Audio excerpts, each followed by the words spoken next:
Nosso corpo, com suas características e peculiaridades, é determinado por um gigantesco livro de informações, o DNA. O DNA é composto por pequenos conjuntos de moléculas, os nucleotídeos, e é capaz de guardar informações que serão utilizadas posteriormente para a formação de proteínas, moléculas essenciais para a formação e funcionamento de nosso organismo. O DNA, dupla fita, está distribuído ao longo de 23 pares de cromossomos em nossas células, sendo que cada cromossomo possui uma molécula de DNA. O problema é que algumas vezes esse DNA pode sofrer alterações, causando certos tipos de doenças. Um desses tipos é o grupo de doenças relacionadas à mutação de um desses cromossomos, o cromossomo X. O cromossomo X é um dos dois cromossomos responsáveis pela determinação sexual.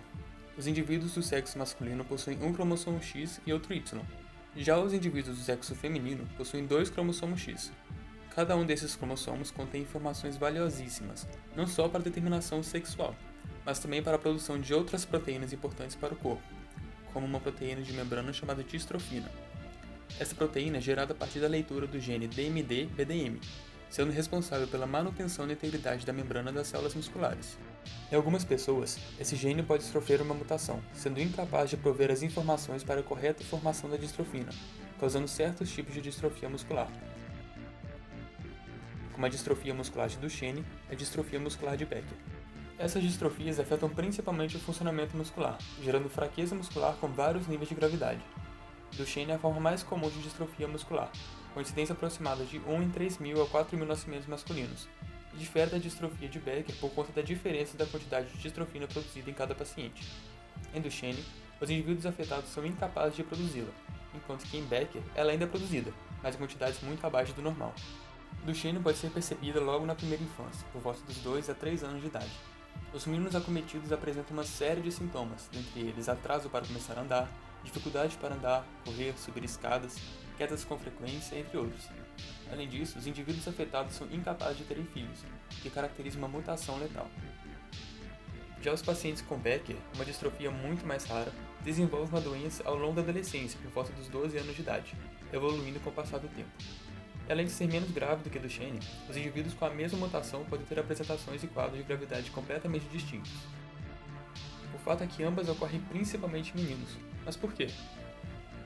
Isso porque meninos possuem apenas um cromossomo X. Portanto, se seu gene que codifica a distrofina não funciona, vão acabar apresentando distrofia muscular. Já em meninas, como possuem mais de um cromossomo X, sua produção de distrofina não será afetada e não terão a doença, mesmo se tiverem a mutação. Seu cromossomo extra funciona como backup das informações. No entanto, caso decidam ser mães no futuro, é provável que seus filhos apresentem distrofia muscular, causando inúmeras implicações no aconselhamento genético. É importante ressaltar que, apesar da grande maioria das mulheres portadoras serem assintomáticas, uma pequena parcela pode apresentar manifestações clínicas de graus variáveis. O aconselhamento genético é uma das formas dos geneticistas prover informações, por exemplo para casais que querem ter filhos, mas que possuem algum tipo de doença genética na família. No caso das distrofias musculares, o modo com que a mutação presente no gene da distrofina passa de mãe para filho leva o nome de herança recessiva ligada ao X. Portanto, caso uma mulher possua o gene mutado no cromossomo X, a chance de passar para um futuro filho será de 50%. De acordo com estudos, 2/3 dos casos de distrofia muscular são de herança materna, enquanto que 1/3 é por mutação nova. Nesses casos, a mãe não apresenta mutação, sendo assim a chance de ter outros filhos com a distrofia é muito baixa, sendo por volta de 1%. Mas qual o papel do aconselhamento genético nesses casos? A partir do aconselhamento, podemos estimar o risco de recorrência da doença nos futuros filhos de um casal, instruindo-os quanto aos riscos e alternativas disponíveis e discutir possíveis opções de planejamento familiar. Para isso, somos capazes de traçar a genealogia, estudar as mulheres da família e realizar testes genéticos para determinar a presença ou não da mutação da distrofia, estimando assim a chance de seus filhos desenvolverem algum tipo de distrofia. Da mesma forma, podemos identificar e realizar diagnósticos prováveis de distrofia, explicar a causa dela, os sintomas típicos, a evolução da doença e se outros familiares podem ser afetados.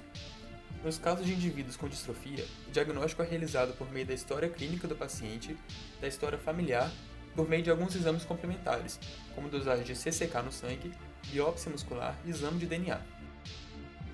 Lembrando sempre, o geneticista é responsável por proporcionar informações e instruir os indivíduos da melhor forma possível, mas a decisão final sempre caberá aos indivíduos de aconselhamento.